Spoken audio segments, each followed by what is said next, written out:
সুপ্রিয় দর্শক, আওয়ামী লীগ সরকারের একজন জনপ্রিয় সংসদ সদস্য হলেন জোনায়েদ আহমেদ পলক। আজকের এই ভিডিওতে আমরা তার ব্যক্তিগত জীবনের অজানা কিছু তথ্য জানব। বিস্তারিত জানতে ভিডিওটি না টেনে শেষ পর্যন্ত দেখতে থাকুন।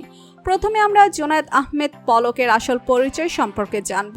তার পুরো নাম হচ্ছে জোনায়েদ আহমেদ পলক। সোশ্যাল মিডিয়াতে তিনি পলক নামে সবথেকে বেশি জনপ্রিয়। পেশাগত দিক থেকে তিনি একজন তথ্যমন্ত্রী ও রাজনীতিবিদ। তিনি মূলত টেলিযোগাযোগ ও তথ্য প্রযুক্তি মন্ত্রণালয়ের প্রতিমন্ত্রী হিসেবে দায়িত্ব পালন করেছিলেন।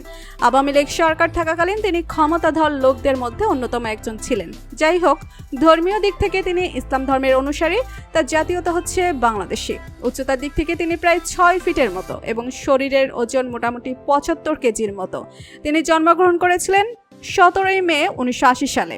সেই হিসেবে তার বর্তমান বয়স 45 বছর। জোনায়েদ আহমেদ পলকের জন্মস্থান বাংলাদেশের নাটোর জেলার সিংড়া উপজেলায়।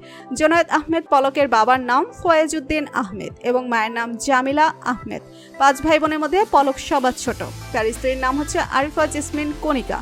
পেশাগত দিক থেকে তিনি একজন টিচার। এই দম্পতির 3 পুত্র সন্তান রয়েছে। এবার আমরা তার শিক্ষাগত যোগ্যতা সম্পর্কে জানব। 1995 সালে তিনি দমদমা পাইলট স্কুল থেকে মাধ্যমিক পাশ করেছিলেন। এরপর তিনি রাজশাহী সিটি কলেজ থেকে উচ্চ মাধ্যমিক সম্পন্ন করেন। এরপর তিনি সিংড়া সরকারি জিএ কলেজ থেকে গ্রাজুয়েশন কমপ্লিট করেন। ছাত্র জীবনে ঢাকা বিশ্ববিদ্যালয়ে পড়াশোনা করার ইচ্ছে ছিল পলকের, কিন্তু তার সেই ইচ্ছেটা পূরণ হয়নি। এবার আমরা তার সোশ্যাল মিডিয়ার ফ্যান ফলোয়ার সম্পর্কে জানব। জোনায়েদ আহমেদ পলকের একটি নিজস্ব ইউটিউব চ্যানেল রয়েছে, যেখানে 7,000 ভিডিও দেওয়ার মাধ্যমে 5,37,000 সাবস্ক্রাইবার গোছাতে পেরেছেন। তার ফেসবুক পেজে রয়েছে 33 লক্ষেরও বেশি ফ্যান ফলোয়ার। ইনকামের কথা বলতে গেলে তিনি প্রত্যেক মাসে 4 থেকে 5 লক্ষ টাকা ইনকাম করে থাকেন।